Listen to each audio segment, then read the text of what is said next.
कह देना कि मुरबारी में बदल ठुना पाके हमें ना अवे कर ले वार कत्तो ताके हमें ना ऐसे का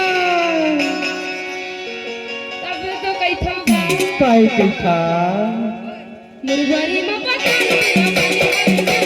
कर ले वार कत्तो ताके हमें ना मुरबारी में बदल ठुना पाके हमें ना कर ले वार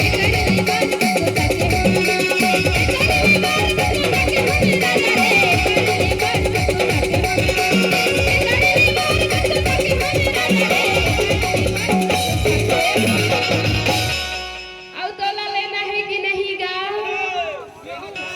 मुला मुँह लगर पड़ल शुद्ध लग थे वो खाए के माँ कसम कर चटनी ना अभी अभी के समय में बड़ा मजा आते हाँ मुरबारी में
Thank you.